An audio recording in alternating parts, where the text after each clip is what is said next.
Even if you've called the tri-state home your entire life, sometimes you need a map to figure out exactly where you are. It can be confusing, and the issue is causing a lot of debate on both sides of the city. 9 News reporter Larry Shields is live in Oakley to explain how city leaders are handling some of these complicated issues. Larry? Carol, sometimes figuring out what neighborhood you're in can be a little tricky. Right now, we're in Oakley, even though the shopping center sign says this is the Hyde Park Center. Down the street, the Buskin Bakery, it's actually in Hyde Park, but not far away across the street at the corner of Edwards and Madison. That BP, it's in the city of Norwood. And when it comes down to it, this is really all about neighborhood pride. Is this Hyde Park or is it Oakley? Is this Covedale or is it West Price Hill? We are in Covedale. We're on Western Hills Avenue. Not West Price Hill.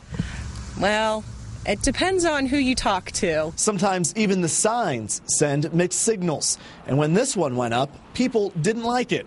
So the city came up with a solution today. Cover them up. If there's a way of resolving it that is as simple as taking down the signs that are in Covedale, that's obviously the preferred route. The Oakley-Hyde Park question isn't so easy. People who thought they lived in Hyde Park but found out it was Oakley packed this meeting tonight asking the Oakley Community Council for help. Confused yet? This debate comes down to these railroad tracks. If you're on the south side, well, then you're in Hyde Park. But if you're on the north side of the tracks, then you're in Oakley. And that's where these streets are that are causing so much debate.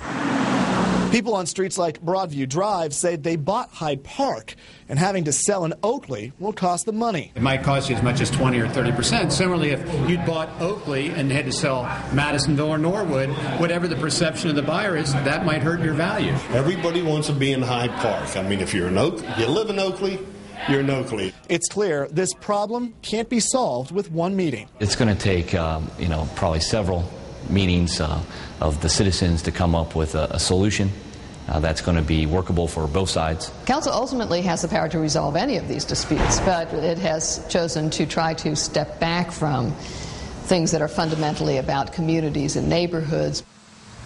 Now, the Oakley Community Council said tonight they need more time to decide if they're going to let the about 500 homes who are right now in Oakley move into the Hyde Park neighborhood. They said they'll decide at their next meeting which way they'll go on it. Clyde.